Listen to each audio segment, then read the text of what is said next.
Oh my god, that's me. Cool. Good evening, spectators and specters.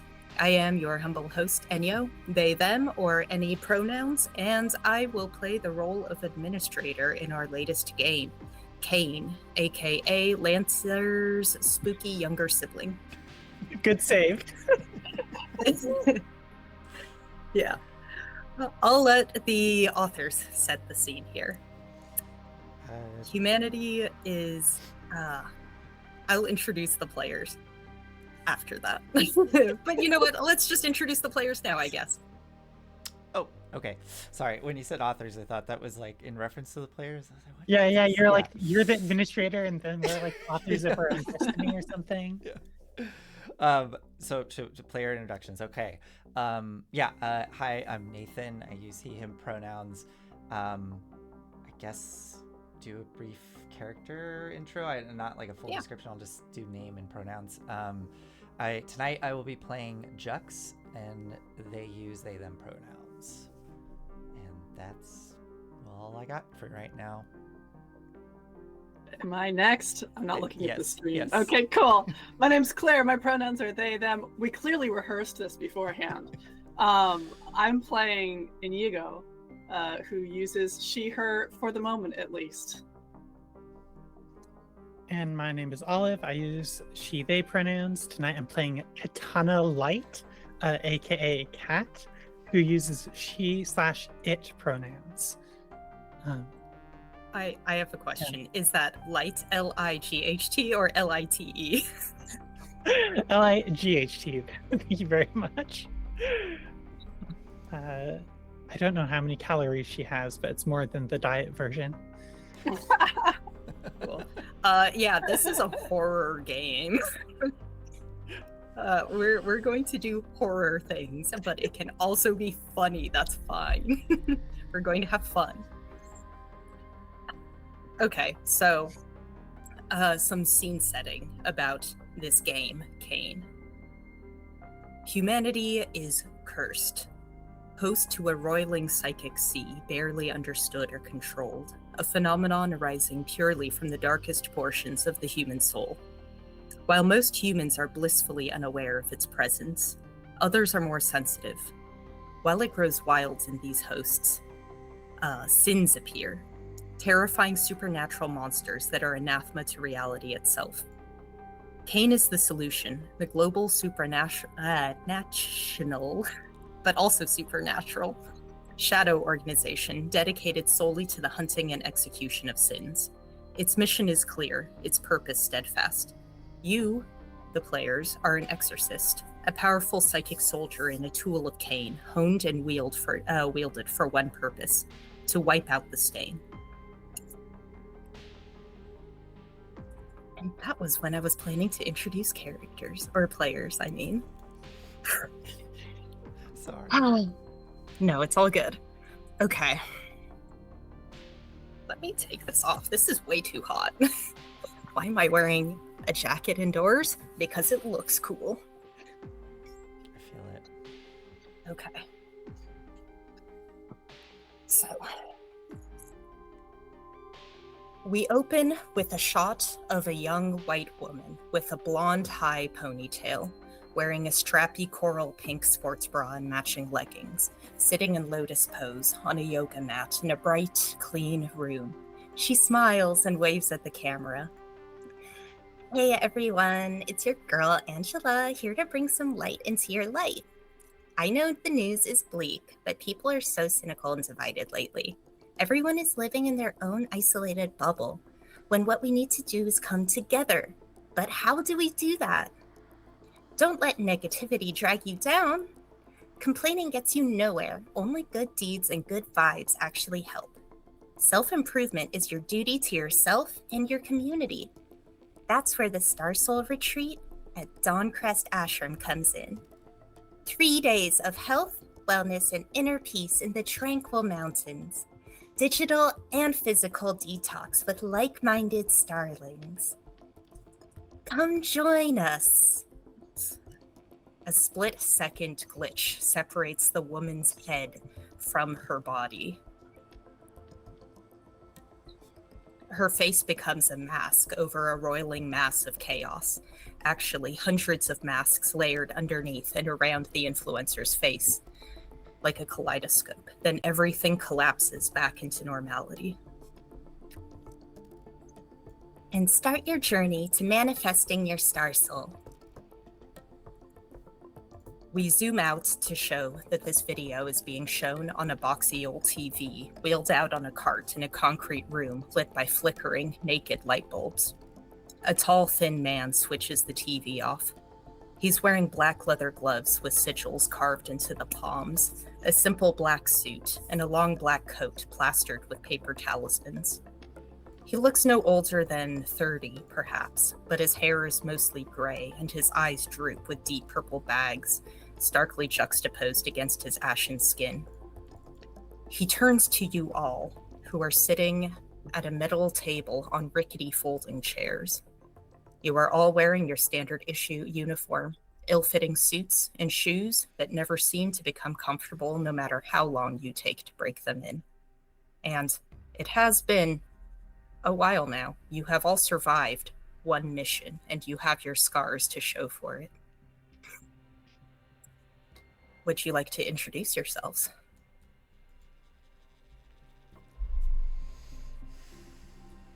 Sure, I'll go.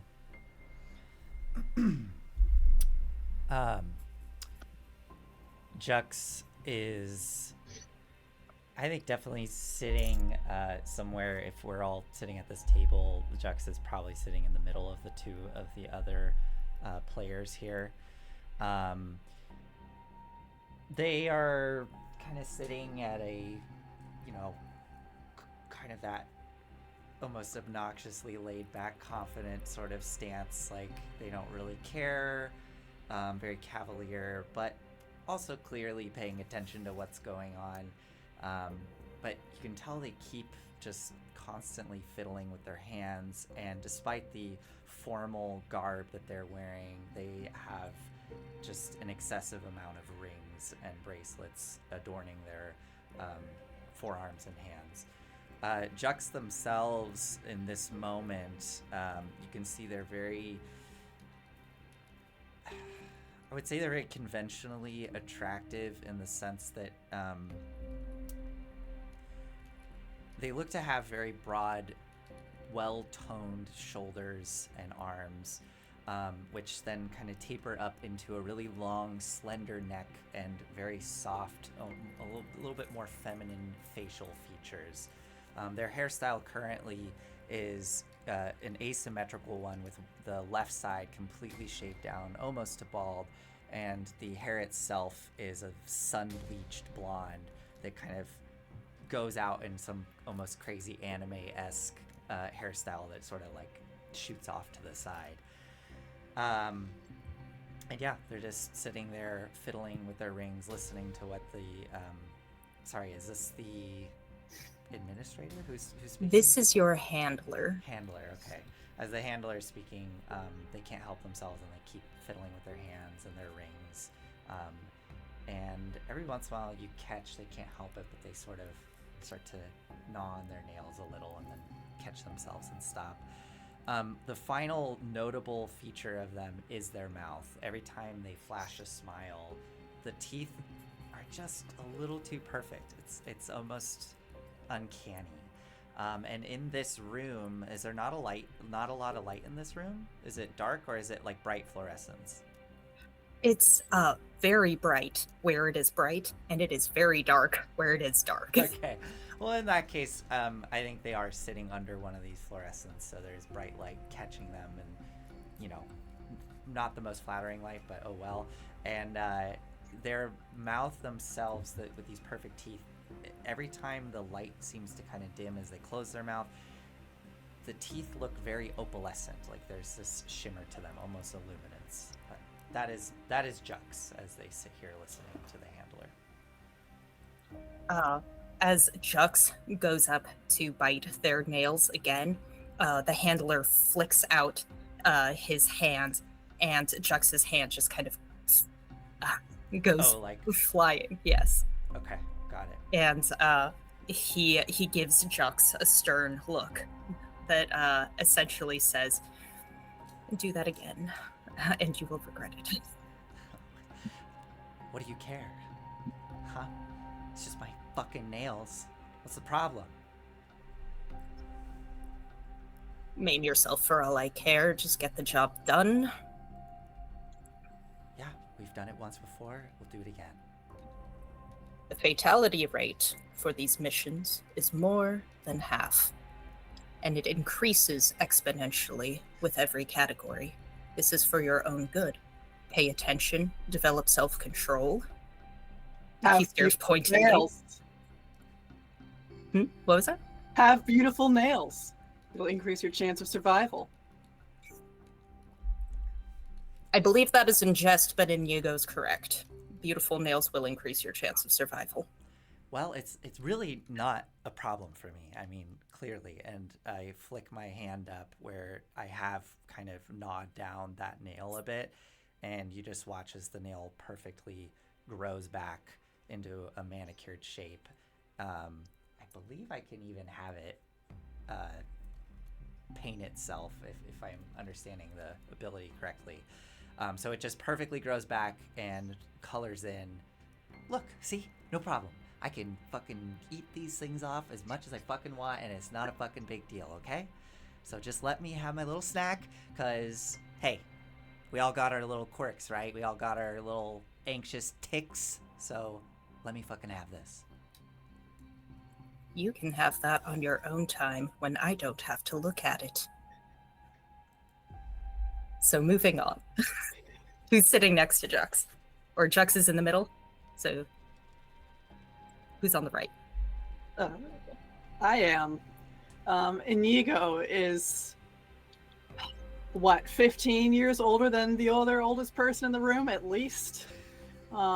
She looks to be in her mid to late 40s.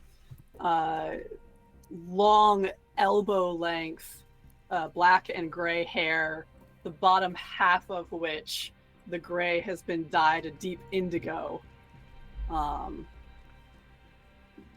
Her teeth are not great. Probably could have used braces 30 years ago. But she is wearing her suit with the sleeves of the suit jacket and shirt pushed up to reveal muscular forearms. Also a lot of silver rings. No bracelets, though. She's sturdy.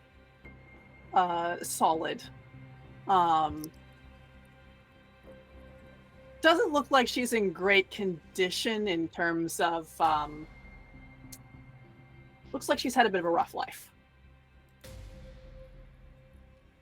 Nothing too weird about her appearance, though. And she's keeping an eye on both the handler and Jux in particular, just clearly enjoying the show the two of them are putting on for her. Are you enjoying yourself, Iñigo? Yeah. Well, you shouldn't. This isn't about enjoyment. You are a tool. Don't forget that. Yeah, well, we can have fun and get work done, too. Must I remind you again and again? As soon as your concentration slips, you are in the fatality zone. This is not a game. Clearly.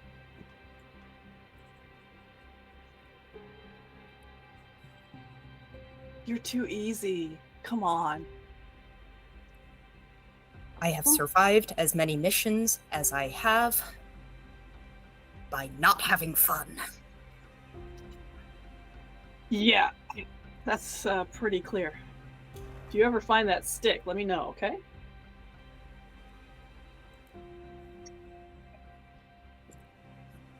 Pat,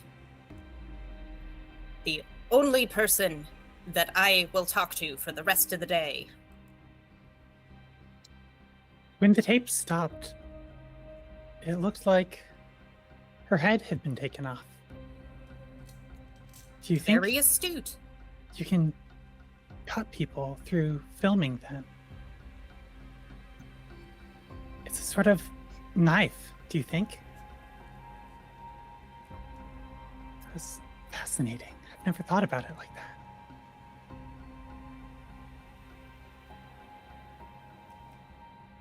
All right.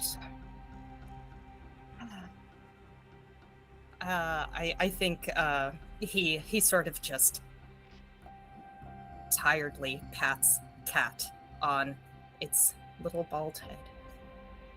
Yes. So Kat is a young-ish, I think like mid to late teens, short, skinny, female-bodied person. Her hair has been shorn down to like almost the roots. Her eyebrows completely shaved off. She has a somewhat, it's not a vacant look, but she focuses on an object in the room. And she's paying attention to other things that's happening, at least a little, but she has a tendency to just focus on like one point, and like talk to people off to the side. She has a number of like small piercings on her ears and like one jagged scar going down, starting underneath her eye and ending on the bottom of her chin. Wearing, I think, Pain standard issue uniform, a priest smock, or like the little neck thing that they have. It's called a collar. Collar. Thanks, Claire. Yeah, happy to help.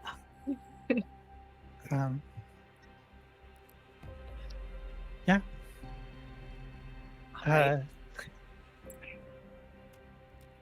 I think Heading- her arms are also just like on the table, just straight out, like she's resting both elbows. Yes. Yeah. And she's just been staring at the video screen this entire time. Cat, you can indeed cut people by filming them. If that is something that you are interested in, you can go see Exorcist Tulsi, and they will instruct you in this practice. But that will be at a future time, provided that you survive the next 3 days. Moving on, he clicks the TV off. Seer has good reason to believe that Angela Nostrum, health and wellness influencer, age unknown, is a Type 1 idol. Her internet presence has been steadily growing since she arrived on the scene 18 months ago, but Cain only began investigating after accusations of brainwashing had been levied against Nostrum and her Starsoul Center. Friends and family of Starsoul devotees, aka Starlings, claim that Nostrum manipulated their loved ones into cutting all ties. Psychic residue has been found on many of the investigated devotees. This, on its own, is quotidian for nascent cults. Psychically sensitive people tend to be drawn towards charismatic authorities promising spiritual insight all the time. However, one of these devotees is currently undergoing thorough testing in Cain custody. Malignant excisions of the psyche have been found, which is indicative of a Category 2 sin. The subject will be available for interrogation shortly, provided temerity doesn't obliterate him. Cain suggests that exorcists first research the Starsoul Center, then infiltrate the group. Suggested routes are via hospitality, housekeeping, kitchen crew, etc., security, or, if you truly desire, by masquerading as an attendee. If the idol is not nullified at the end of 3 days, or if the situation escalates to a sin event, Cain will call in an orbital strike and extensive reprogramming. Failure is not an option. Any questions?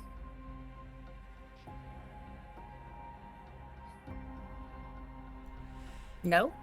Well, so you said there's a subject on site, someone that was one of these starlings. Is that right? Yes, somebody who had attended the winter solstice retreat at the Dawn-Crest ashram. All of this is available in the dossier is here Yes, I was with wondering. all of the mission details. Do we have a dossier on this captured subject? You will have to retrieve that from the files. Just go to the stacks.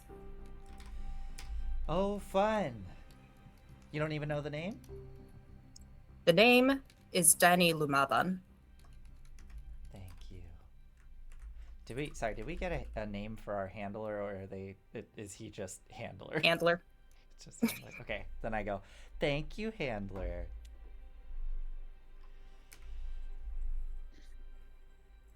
He looks like he's trying very, very hard to not incinerate you on the spot.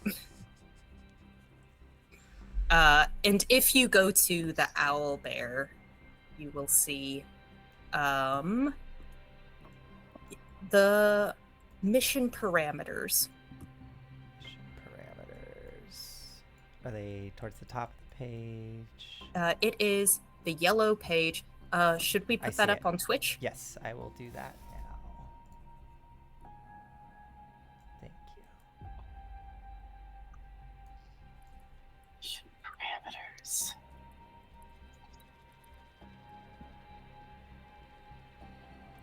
Yes. So here, the sin is an idol. It is type 1.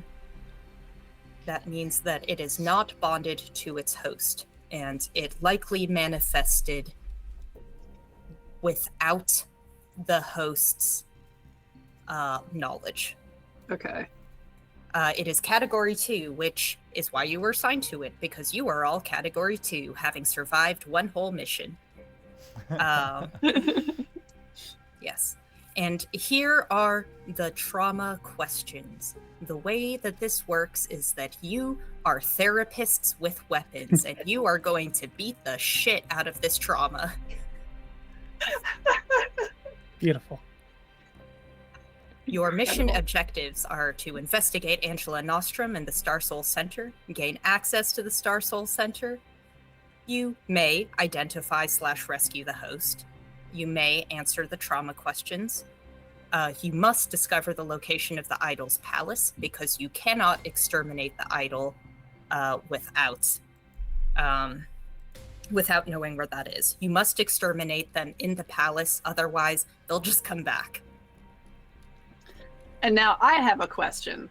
Would Yes. would I, Iñigo, know what their definition of identify and rescue is? The Cain, the organization believes that identifying the host is this is who they are. This is their name. Angela Nostrum. We've already done that. That is the idol. So sins are created from negative energies, that are concentrated around a human or an event. And this type means that one human was involved. And it is a trauma that is born out of having shattered dreams, being terminally unfulfilled, something of that sort. Feeling incapable of being loved. So to be- Angela Yeah. Angela is the sin.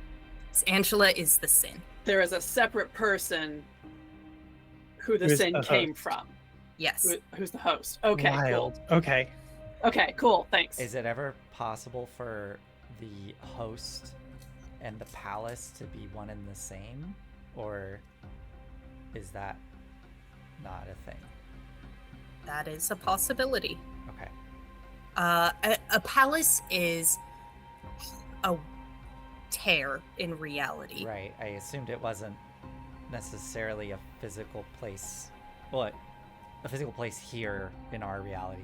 it could be elsewhere in a different reality. Is that right? Yes, Okay. but it is being brought into our reality. Yeah. So it could be anything from as grand as a literal palace to a tear in space-time that you have to walk between these two trees, or you have to enter a fairy circle type of thing. Or, as you said, Go it into could be somebody's mind Yeah. palace. my mind palace. It could be that, yes. So you have to infiltrate a mind palace. Okay, but rescuing the host, that is not something Cain particularly cares about. So they don't even really have a definition for it. Rescuing the host means that the host remains alive. Okay. Yes, because just killing the host will not destroy the idol. Okay, that's good to know. So the idol is independent, just like not. Is it fully independent of the host? Can it be on the other side of the earth? Is there like a distance? Usually, for idols, you would all know this because you have undergone rigorous Cain training before they even let you out onto the field. Craning, yes. Craning. Sorry. I'm having so many word slip-ups right now. So you would know that most sins stick pretty close to their hosts, either because they are feeding from them or off of them, or because they feel a sense of obligation to the host, or some kind of mutual obsession, or they literally are the host sometimes. That is a type 2, so that is not the case here. You don't have to worry about that. Okay. But usually the host is close. Okay. Well, then my next questions are things like, has Angela talked about, I don't know, who does her video editing? Or does she have any guests on the show with her at any point? Like who does her tech? Who owns or runs the Star Soul Center? Like, that kind of stuff. Yes. Okay. So she often has other influencers who are on her show. She likes to raise the community up. She'll talk about her editors are various people. She hasn't kind of stuck to one editor, but it's people who admire her. Does that show in her videos? Like, is it clearly different editors over time? I don't know if that's relevant. Let me think about that. I think that at first it was kind of amateurish, but they seem to be getting better, and it seems like every time she feels like she's at a new level, the editing also changes to become more sleek, more streamlined, more professional. And after a while, she stops saying who her editors are. She doesn't acknowledge them anymore. Okay. There are some people that she does keep acknowledging. And if I'll bring this on here, the first one, oh gosh, is a fellow influencer that she convinced to join the Star Soul Center. And that is, oh gosh, that is Iñigo Bradshaw, who is now a teacher, a yogi, if you will, at the Star Soul Center. Another one of those people is Sequoia Johansson, who is a more recent employee, younger, more bubbly than Indigo. And she seems to be in more of the recent videos than Indigo. She's kind of supplanting Indigo in popularity. And I guess finally, the person who does all of the finances, all of the business side, who crunches the numbers, that is Katie Gomez. She cares about women. So those are 3 people that she keeps mentioning. They keep popping up in her videos pretty consistently. Okay, cool. And Katie is head of finances? Yes. Okay.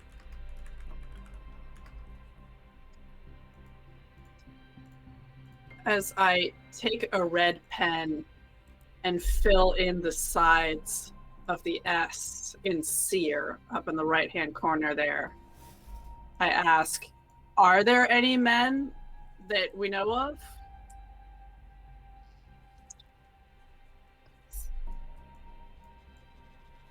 There are, perhaps, that is for you to discover.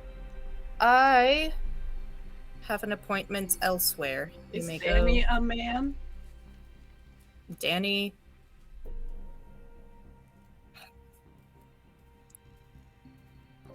Danny has male characteristics. I am not going to ask his gender. I have not interrogated Danny. Okay, I will then. I feel like that's kind of relevant all of a sudden.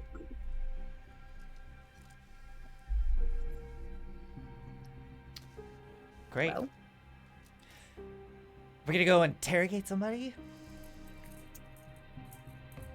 Yeah, I guess officially at least. Alright. Let's go. Let's do it. You ready, Kat? Kat stands up from the chair, still looking kind of off into the corner, and starts moving towards the door. Yeah, fucking yeah. Let's go. Let's go. You can fucking let's do this. all right. Slap Kat on the shoulder as we head out. You exit the concrete room through a metal door that leads to a flight of escalators. Where are you going? To interrogate? Yeah, to interrogate. I think Jux kind of excitedly is not like skipping, but kind of that like run hop in front of everybody, twirling around to look at everybody approaching, gets on the escalator, I think immediately hops up onto the railing, almost saddling it to just ride down the like rail itself instead of standing on the stairs as we head towards the interrogation room.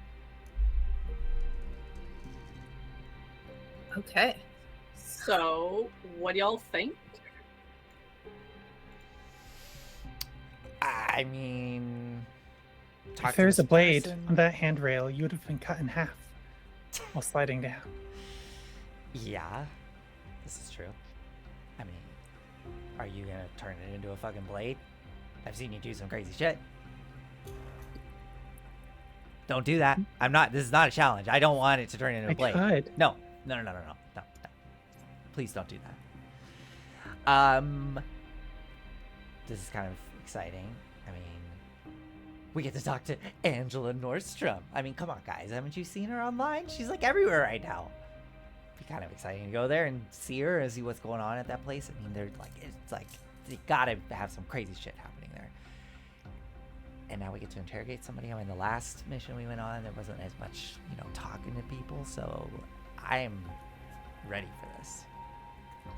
I think you will fit right in at the Star Seed. Oh yeah, I can totally Soul be Star. a starling, just like a little bird, flashing my wings, flashing my feathers.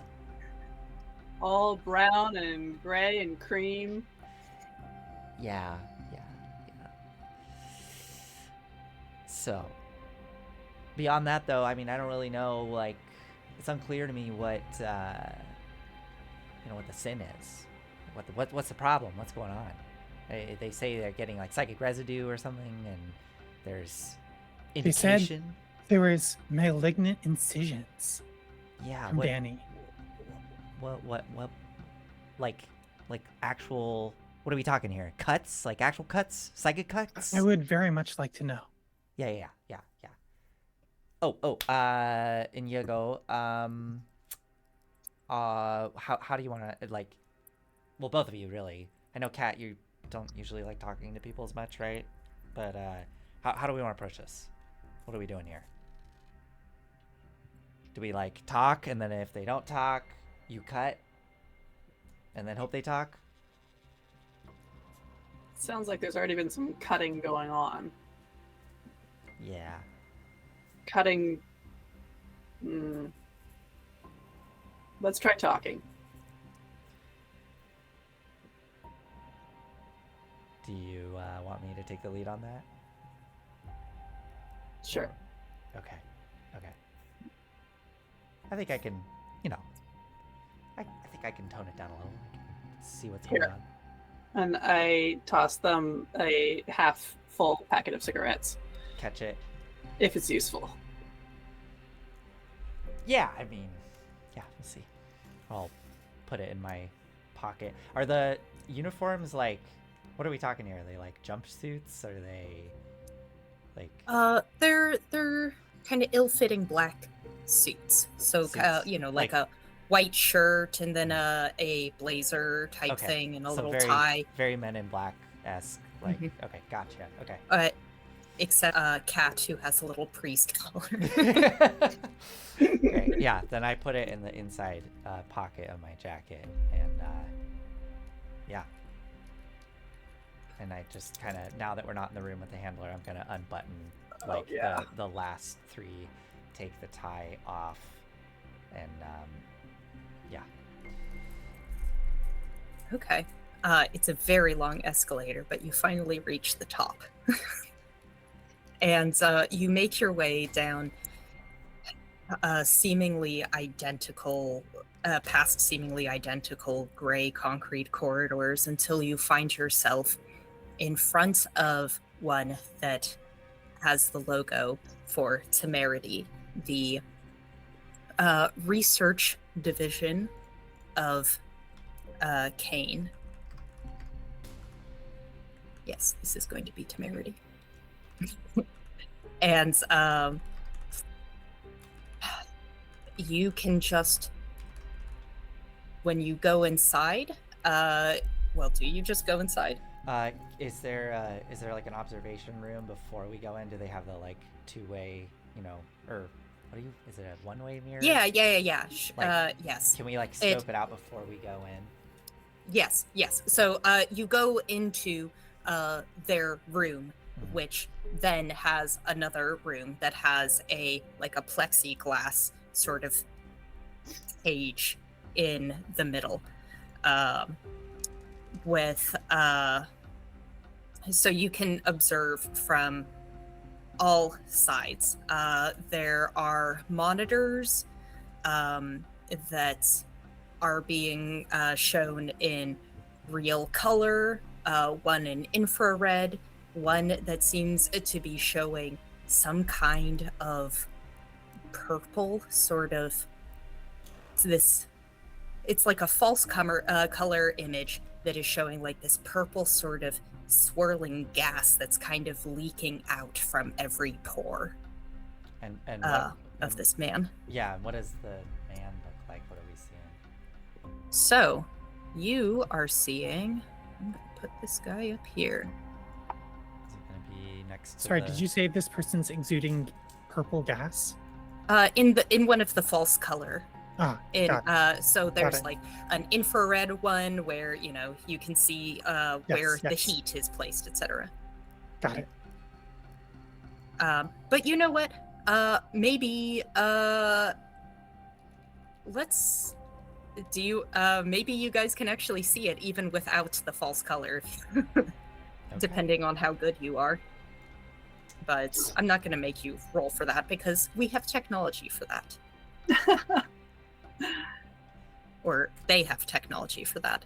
So this is Danny Lumaban. He is... Okay.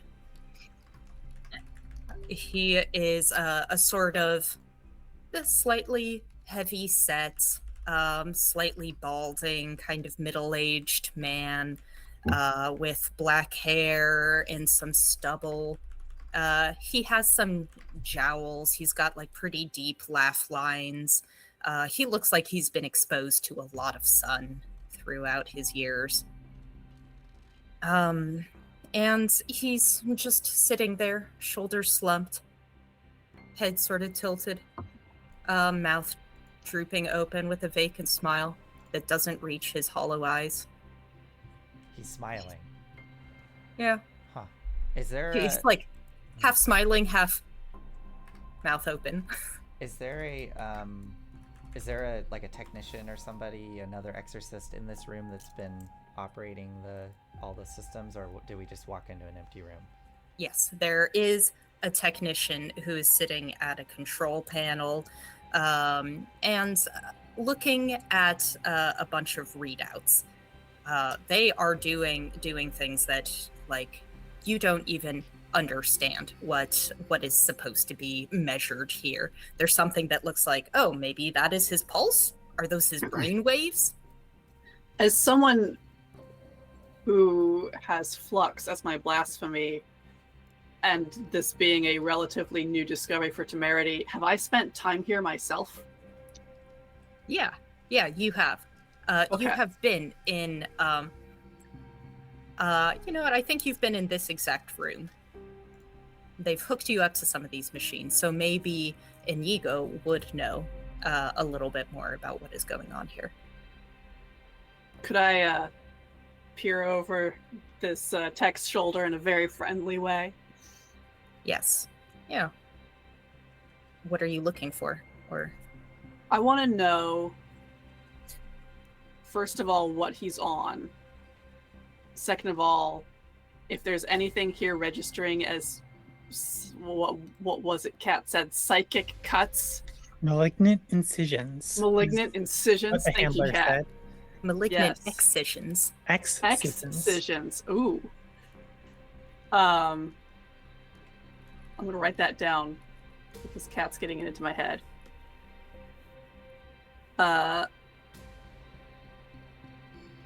Yeah, if I can get a sense as to how long Danny's been here. Yeah, let's start with that. Okay.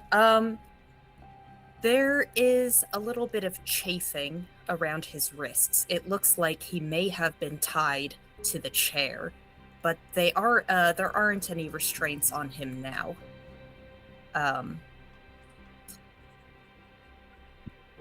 I think I want you to roll for anything more than that. I would love to roll. Yes. Okay. Yeah. Let me look at mechanics for the first time. Heck yeah.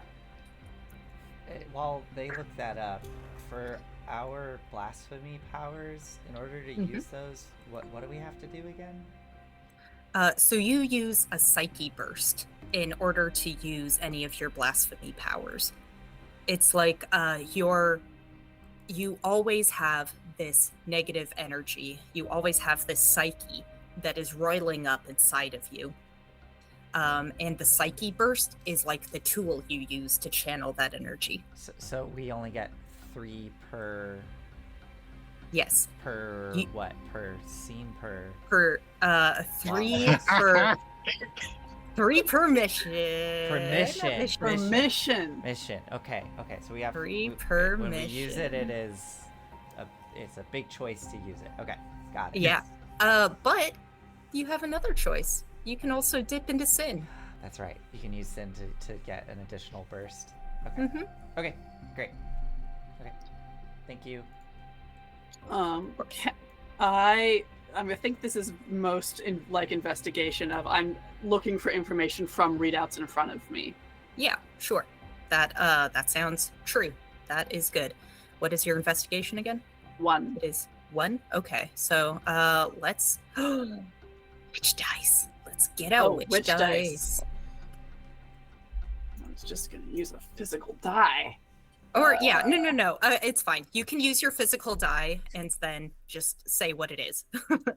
I can do that too. A total of 4. A total of 4. Okay. Wait. Oh, total. What? So 1 pip means that you roll 1 die. Yes. So is it showing 4 on the die? No, it's showing 3 on the die.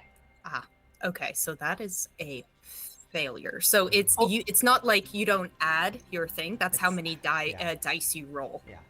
Oh. Yeah, I think we're gonna fail a lot. Oh, okay. Yeah, no, it's 3 on the die. Yeah. Okay. Thank you for clarifying, Olive. I would have been like, yeah, okay, that's a success. I did not catch that. Yeah. The word total. Yes. The word total was I was like, wait, hold on. You've rolled 1 die. Yeah. Okay. So with that failure, you can see that his pulse is steady. He's got a steady pulse. He's got a steady pulse. He seems to have like a lot of internal bleeding. But he's alive. Okay. Does it look like the internal bleeding has been attended to, or are we just letting him ooze internally? It looks like it has people have attended to it and it's not stopping. Great. Okay. Do I recognize the technician working in here? Have I interacted with this person before? My gosh. Sorry. Would you have a reason to? Let me, you know what? I'm gonna roll a fake die on that one. Sure. Yeah, you've interacted with this person before. She has a crush on you. Great. Do I get a name or just Jane Doe? Jane Doe. Yeah, you know what? Let's go with Jane. She's Jane. Okay, great. Jane. Love it. Jane Cain. Jane Cain. June Cain, yes. Yeah. June Cain, right. Okay, it's June Cain. Jane Cain.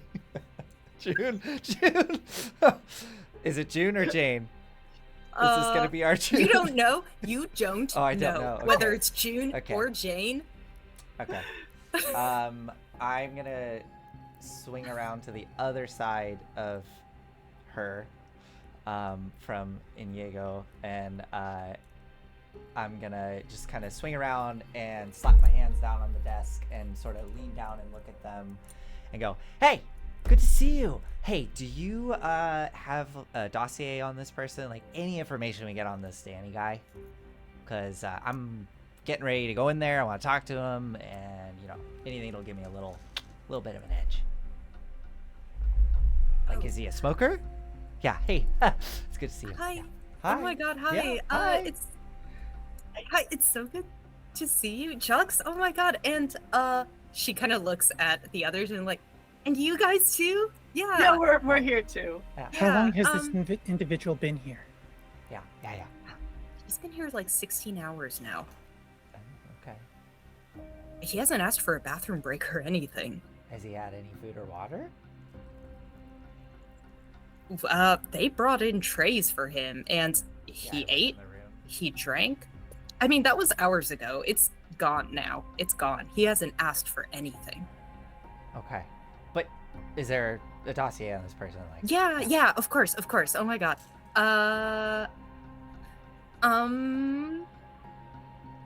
Yeah. I'm not supposed to. What? Here, roll me a roll for me. I want you to roll for me. Is this negotiation?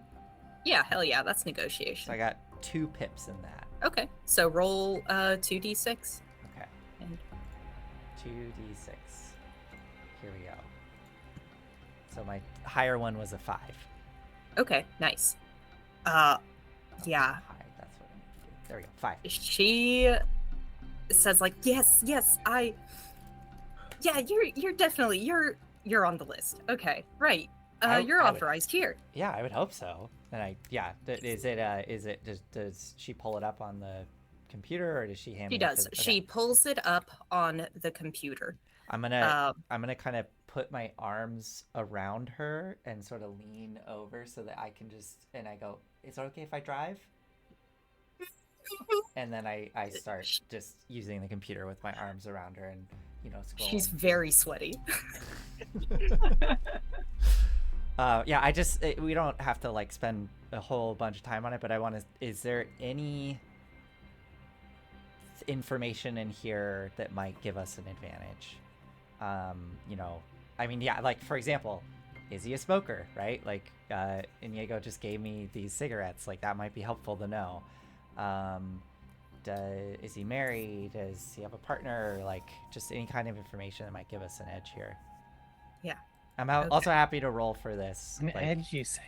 Yeah, an edge. An edge. Well, it's in the. I'll give you what's in the dossier. Great. Okay.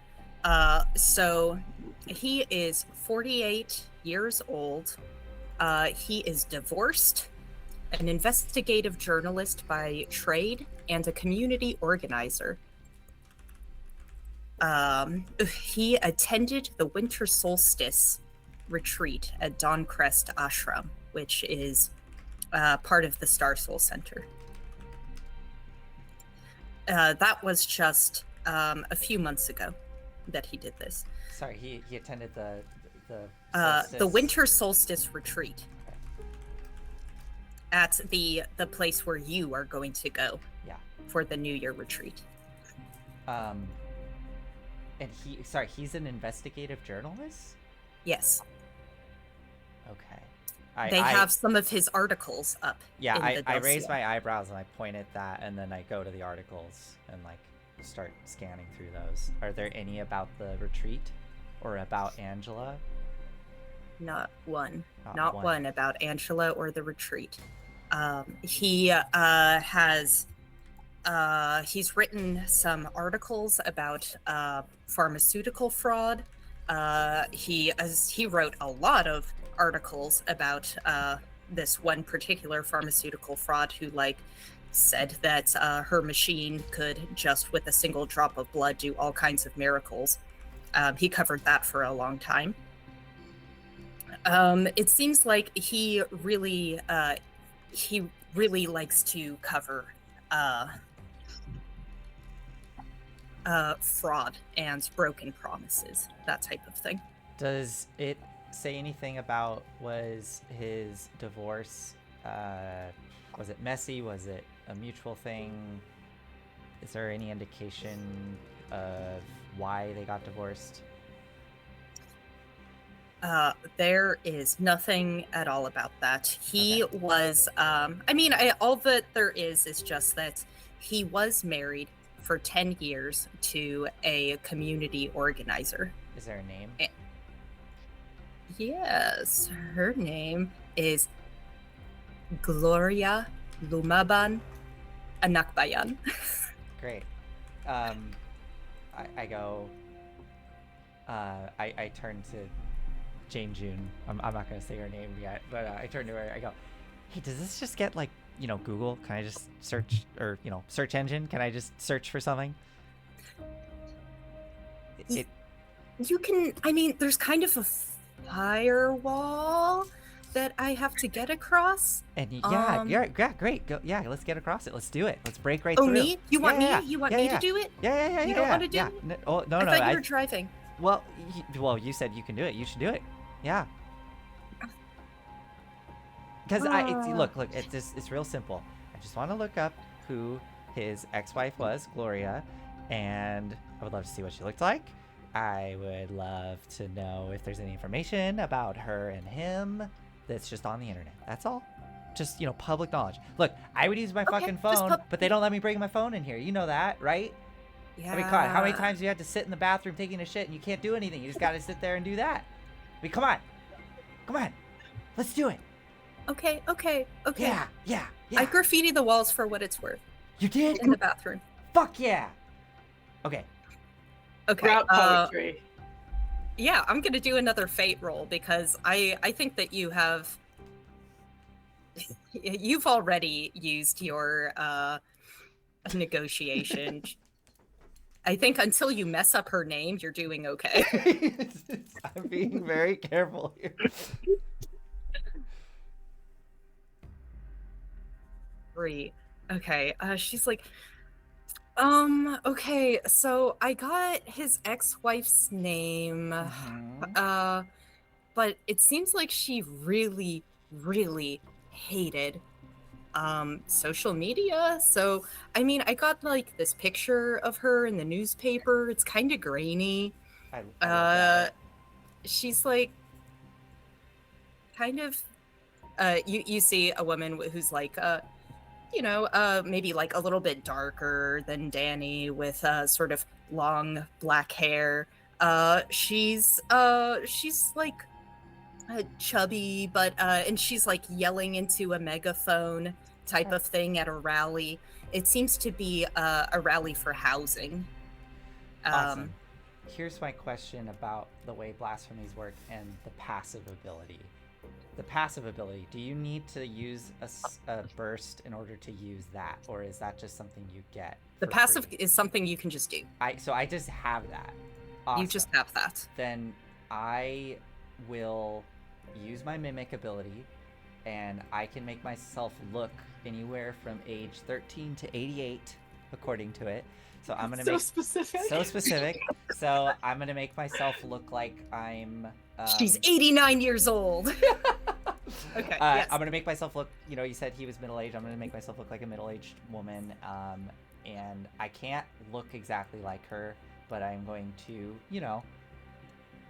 kind of go towards those features roughly, just to try to make myself a little more appealing. And I can't change my outfit, so I'm still wearing the uniform, but it does adjust accordingly according to this power. And I think what all of you see is that when this happens, there is almost this like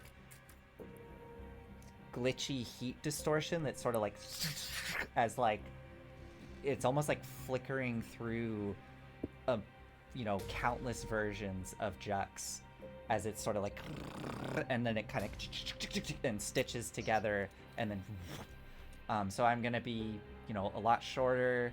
I don't know, what was her build? Just kind of more average build. Yeah, she has like a like very round face. Great.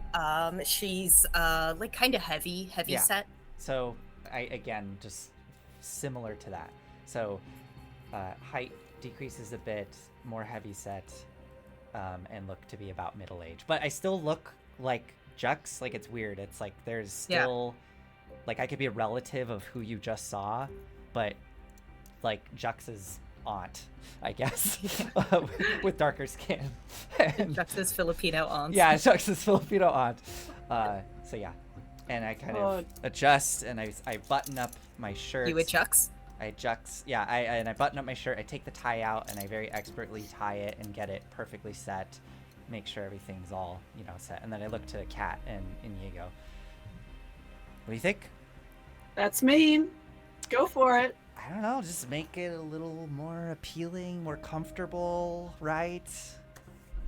Yep. Look, I'll try this nice approach, right? Classic good cop, bad cop, and then cutty cop if that doesn't work. Okay. Yeah. What do you guys think? Sure. Kat? I think this is a waste of time. You think this is a waste? Why? Look at him. You think he's gone? Just... What's he wearing? Is there... He is wearing the Cain, the standard gray Cain jumpsuit that anybody taken into Cain custody wears until they are... that's what they wear after their decontamination while they are in quarantine.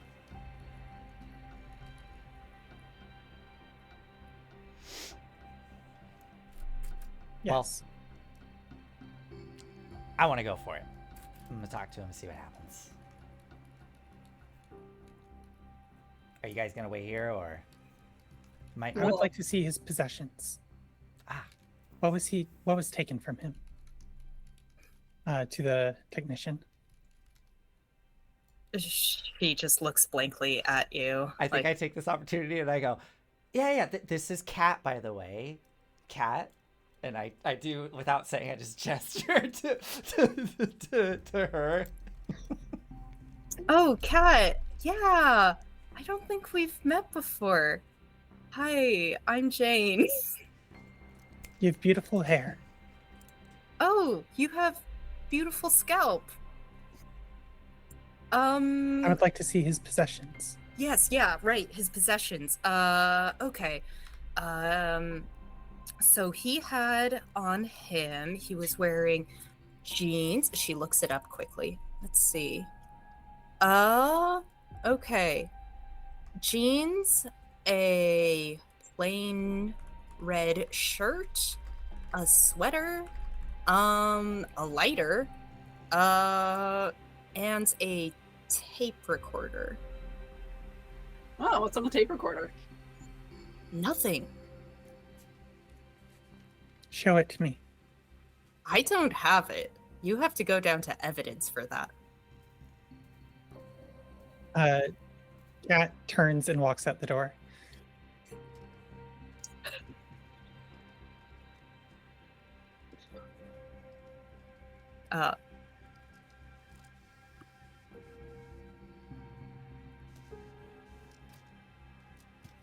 I will follow them and probably toss my jacket on a table and roll up my sleeves. Just look intimidating. Mm-hmm.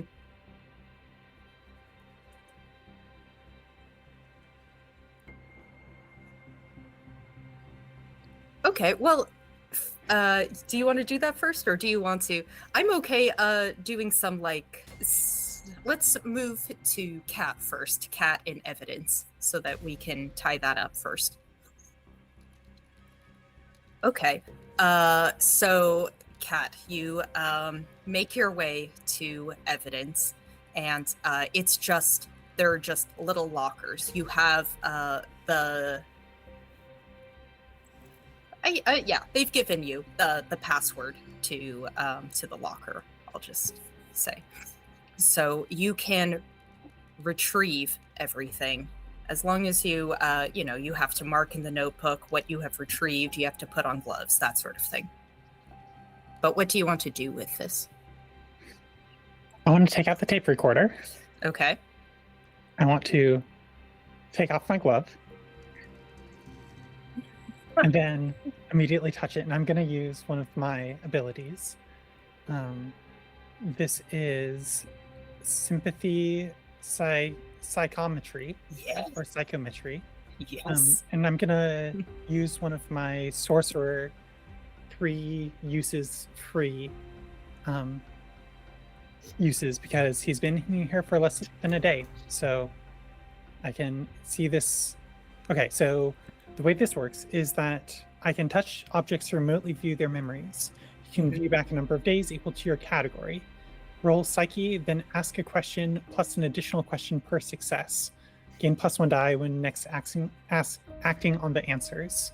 Memories of an object are impressionist and precise. They are only usually aware of their very immediate surroundings.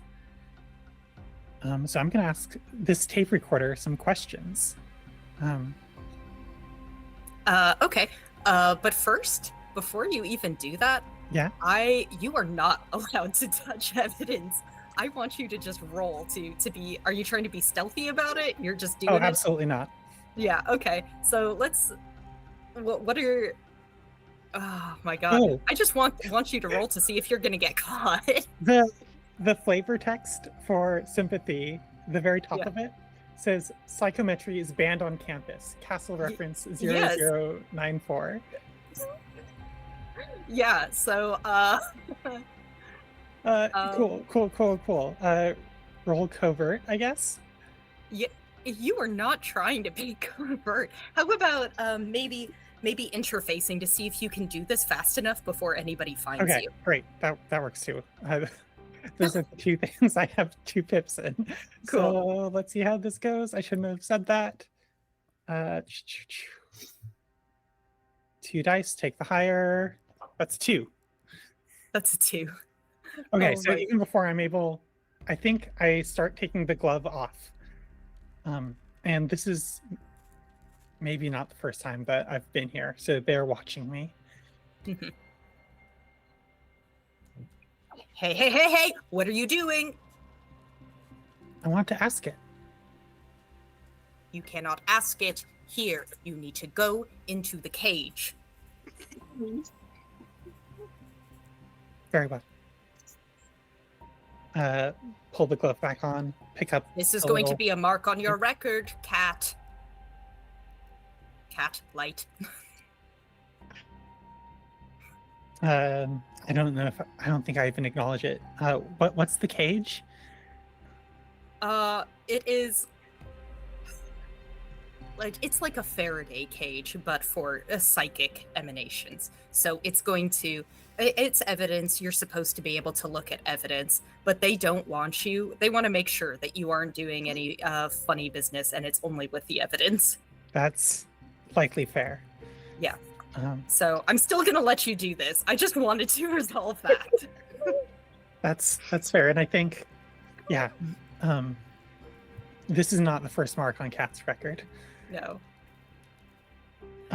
Yeah. So Anymore, and you're going back to the. Oh my God, we're gonna take your priest collar. Cat touches it. It's the first time that like she's really reacted, I think, emotionally to this situation. Nods, picks up this little tray and walks into the cage.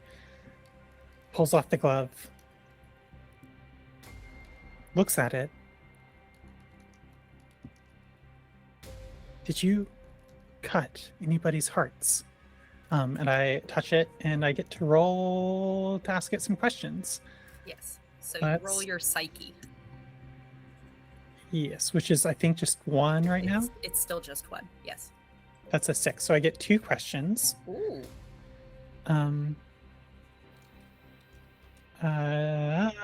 Where has this object been? Who has touched this object? What has this object been used for? And what else is this object connected to? It was said that it's blank. I guess I haven't actually double checked that. But I would like to know who has touched this object. So if it was blank, it must have been erased by somebody. Yes.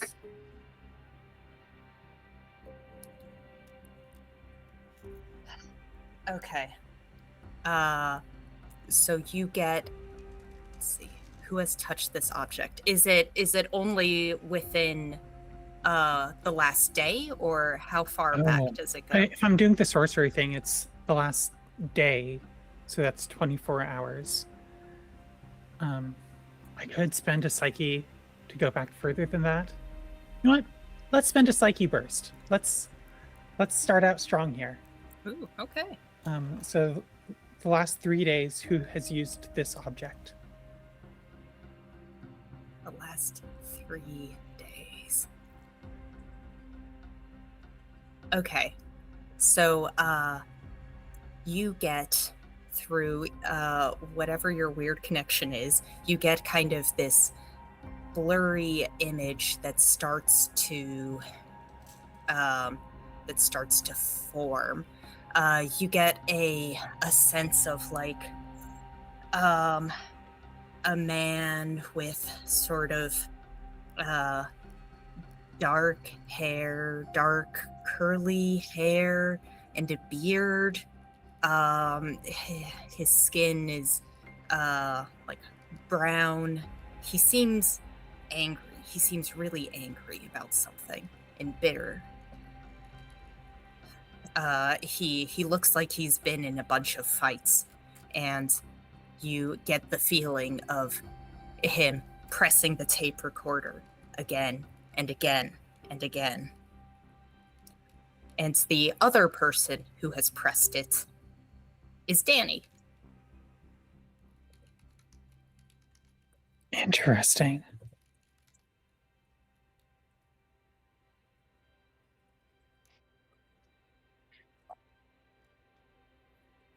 And Danny only pressed it once?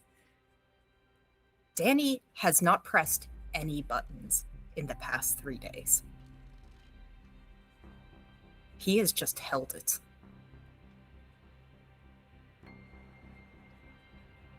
That's wild.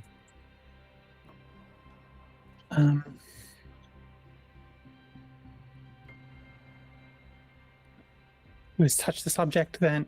I'm split between what has this object been used for and what else is this object connected to.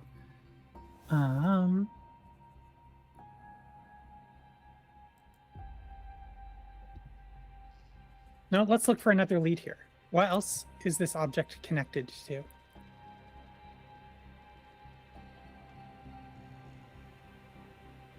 There is a video camera that is like the tape recorder is telling you that the video camera is its sibling, and that it misses its tape. It misses its video recorder, and that they've been together for so long, and it got left behind.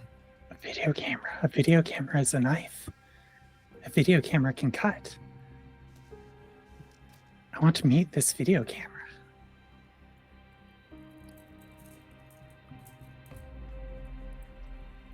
Okay.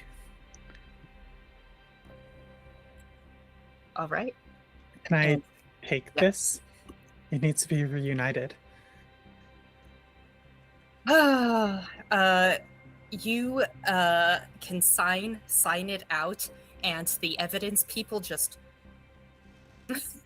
do that as you take it out, but they let you leave with it.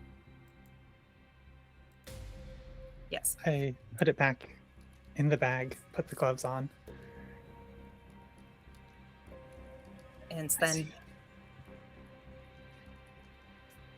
from there, are you going to head back up to the interrogation room? I think so, yes. Okay. So let's transition, rewind time a little bit and go to the interrogation room. So Jux and I almost said Kat and Iñigo, as you enter the interrogation. Just before entering, we're like out in front of the door, and I stop and I turn to Iñigo and I put my hands on her shoulders. I'm like,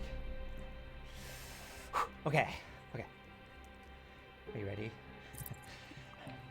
Okay. Yeah. I am Deborah, okay? All right. Deborah. Hi, sweetie. I'm Deborah. You doing okay? All right. Does that sound? Is that good? Okay. That works. Yeah, go right ahead. Fuck. Okay. Yeah. It's weird. I turn and open the door and walk in with Iñigo coming in behind, I assume. And I'm gonna go up. Is his back facing the door? Sorry, is his back to the door, or is he facing the door as we enter? He's or off to the side.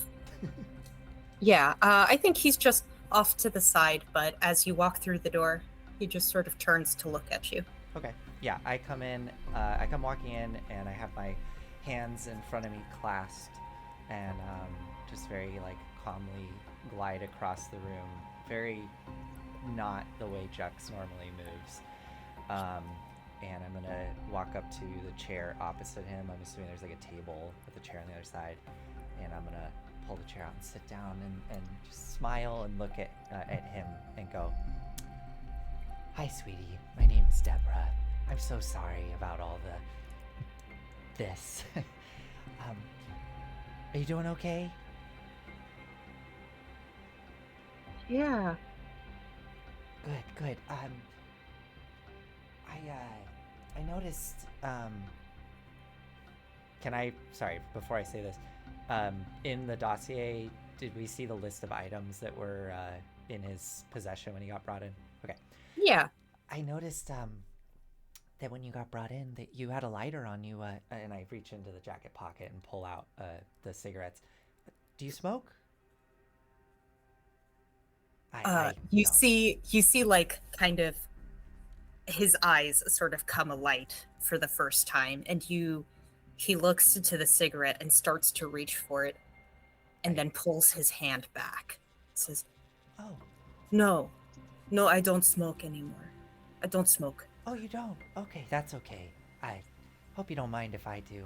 And I set it down, take out a cigarette, put one It's in. a guilty habit. And then I, without looking, I hold it out towards Iñigo. Oh, and yeah, take that. Light it up. Well, if you want some, just let me know. And I set it on the desk so it's in eyesight. Why do you say it's a? I mean, I know it's a. I know it's a bad habit. I know it kills you. Everybody knows. But did you quit recently then? You can see like the gears sort of turning in his head. So, yes. Yeah. Yeah. How recently was that? Was that something that you took up past year or so? Yes, of course. I smoked so much, and it was a bad habit. But now, Yeah. Angela, she helped me. Oh, really? With the smoking? Mm-hmm. How'd she do that?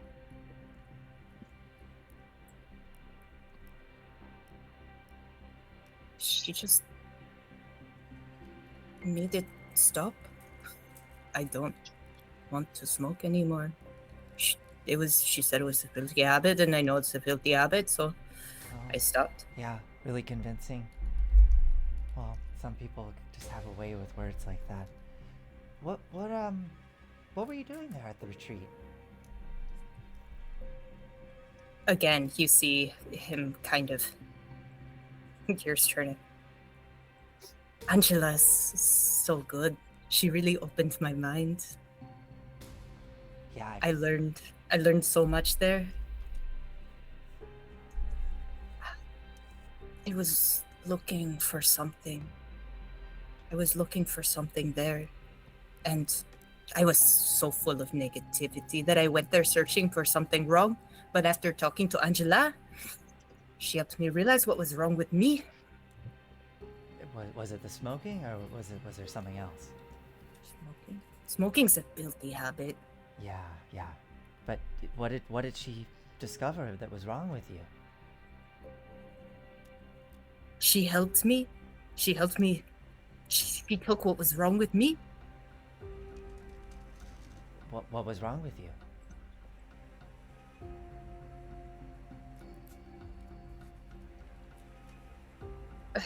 He looks like he's trying really hard to remember. And then he looks up. You know what? How about I want you to roll for me? Yeah, of course. Yeah. What are we doing here? I mean, it sounds like you're trying to negotiate here. I would love to. Okay, 2d6. Take the higher. 6. Oof. Okay. Damn. I think, and to kind of add to this, I reach across the table towards him, and if he allows me, I just gently grasp his hand, and does he let me take his hand? Yes. And I say to him, "It's okay. Take your time. We have plenty of time. It's okay. Just tell us what was wrong with you." He looks at your hands. Then he looks up at you.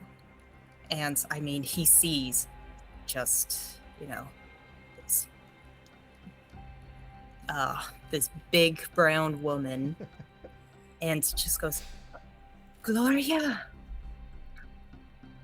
Oh. No, Deborah.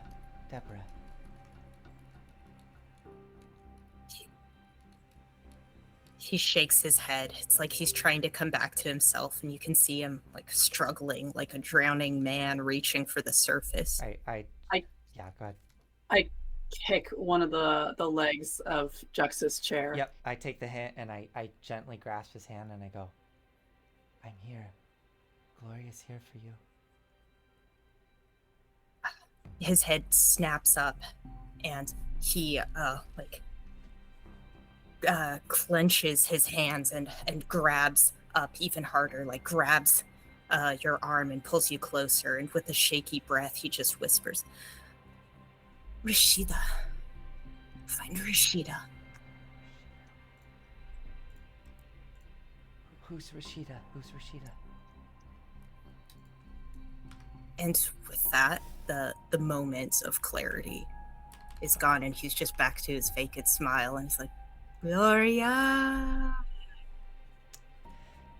I just give it a little squeeze, and then I let go. Thank you for that. And then I kind of look up to Iñigo. Unless you want to try something. You're good.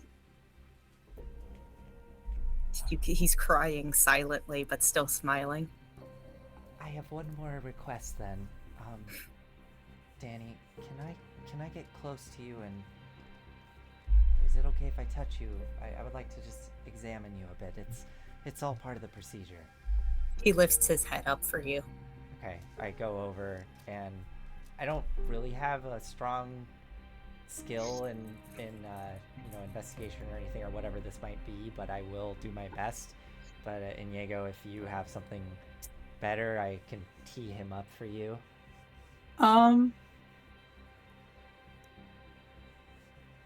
Could I do this? Just kind of taking over from Jux. Yeah.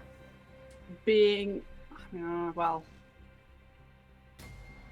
I think I'm going to purposefully let the facade of tough guy drop and relax my shoulders, let my face get softer, squat down next to him so that I am physically lower than him. And as gently and kindly as possible, give him a once over, just like looking for bruises, abrasions. If there's evidence of the internal bleeding on the surface, I'm looking also like, this is like a thing I can do psychically for other weird stuff. Anything on You're his exorcist. body You that can looks... definitely look for anything psychic when Great. I want to look for weird stuff, admin. Absolutely. Malignant excisions, perhaps? Yes, malignant excisions. Through connection of like trying to continue to reassure him that he is safe. We're doing things for him. Mm-hmm. Gloria's back. Like, we're making things all okay. I will say that since Jux had a complete success with that it's like setting you up for it.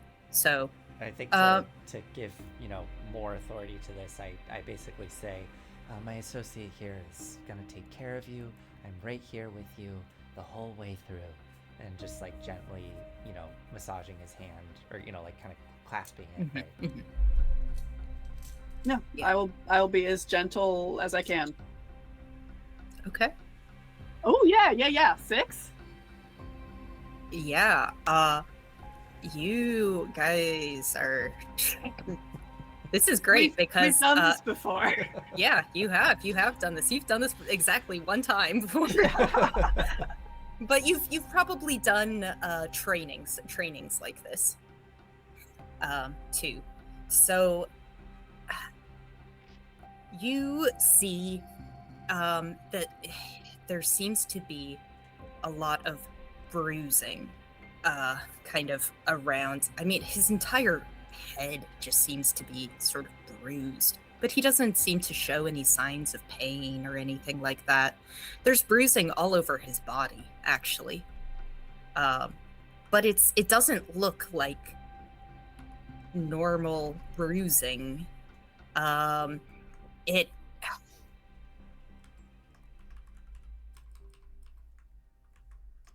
It's the kind it's the type of thing where if you see somebody who's like beat to shit, right? You they get all swollen up and everything. But this just seems like a discoloration.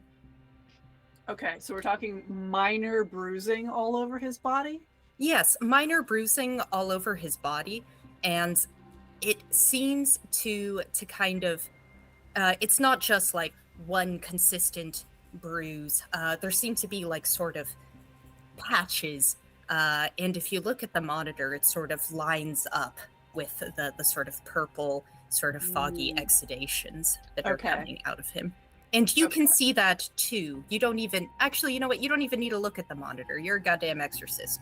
You look with your spooky eyes, and you see the kind of purple fog coming out of his bruises, and you can see. What happens if I inhale that purple fog? Ooh. What if I just like go over his forearm and take a big whiff? Oh, I didn't even. I want another roll from you for this. Okay. Gosh, you know what? I want a conditioning roll. Great. I have 0 in conditioning. What does that mean? So that means you roll 2 and take the lower. Take the lower. Okay. 3. Okay, I'm gonna tell you first what you see from him. I'm gonna finish that, and then we'll say what happens after you inhale that. Okay, so you see into this man. It's like you peel back all of the flesh and everything, and you can see, or it's like layers. It's a palimpsest. You can see all the layers of this man, and all of the places where there should be normal like lines of psychic energy sort of flowing through. Every normal human has it, like all of their emotions, all of their ego, their psyche, all of the things that make them them. It has been torn to shreds. It has been cut to pieces and sewn back together with an exotic energy that is not his. Does it look like it has just been torn up and then re-sewn, or are there pieces missing? It looks like there are pieces that are being filled with this exotic energy, kind of like a patch job. Okay. So it looks like something has been removed in addition to things being torn? Yes. It looks like the thing that has been added is the thing that is holding him together. Okay. And so you see kind of like sort of golden threads throughout his not threads. You see sort of golden patches throughout his body that are being sewn together by these purple threads of energy. And all of those threads of energy where they are thickest are kind of forming these bruises and turning into this purple fog where it's slowly dissolving. Okay. So you see all that, and then, despite that, you decide to take a big sniff. And with that big sniff and a failure on conditioning, your eyes roll back in your head, and you get these visions of smiling faces, blonde hair, somebody in Warrior 2, and then her face is bloody. She is just eating somebody. She is an animal, and she's tearing them to shreds and engulfing them and growing larger. And you are having a seizure on the floor. Oh. And with that, we'll end it there. Fantastic. Incredible. Amazing. Might I suggest adding a hook? and/or stress. Hell yeah. Okay, absolutely. Thank you. Good suggestion. Yeah. Oh my god, I've totally been forgetting to do tension. Okay, Oh, so have we'll we do started? that. Okay. Oh yeah, no. We don't do tension until you actually head into Deploy. the field. That's Yeah. it, right? Good. I did it for a reason. Yeah. Hell yeah, you are absolutely going to get a. I am going to roll to see what slashes you get. Oh, okay. So you get 1 slash. It's not that bad. Okay. And that would go in the execution yes. slot? Okay. In the execution talisman. Okay. For you. And the hook? Oh, okay, hold up. Oh my gosh. I should have been prepared for this. I don't know if you should have. You said that you were not expecting me to inhale miasma. Yeah. Well, it's not miasma. Miasma is a specific thing that only comes out of ogre sins. Okay. But yes, I am going to give you a hook that is called The Idol Beckons. And I will write that down. Ooh, we have a hook.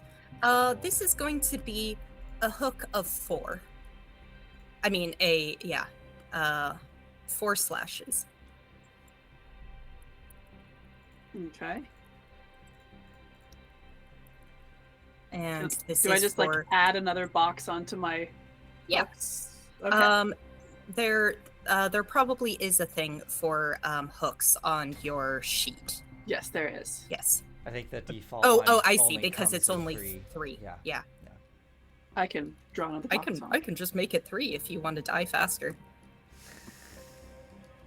Yeah. What the hell? I've never played this game. Let's have me die faster. Okay. Gotta keep that half mortality rate steady. I guess. Consistent. There we go. So as you fill that up, any time that happens, okay. Anytime something the Idol Beckons related happens to you, we will fill out 1 slash on that token. When you fill out all 3, you gain an affliction. Otherwise, you if you don't fill it out, then you're fine. You're good. Nothing happens. Right. It's all fine. I will just avoid the entire nexus of our mission here. Yeah. Great. Cool. Thank you so much. For items that I'm Uh, resonant with. Like there's a big table of items being like, are you resonant with like doors, cars, keys, flashlights? Pitch, I'm resonant with recording devices. Like, because I've been like kind of fixated on them since then. I know that might be like, I don't know, a little bit specific going into a idol mission, but it feels appropriate. But I could also roll if you'd like me to randomize it. I think that you I'll make you a pitch. How about you can do that at the expense of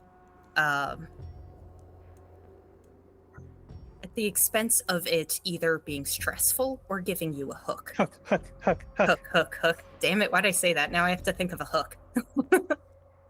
The Idol Beckons? The Idol Beckons again. Okay, how about it is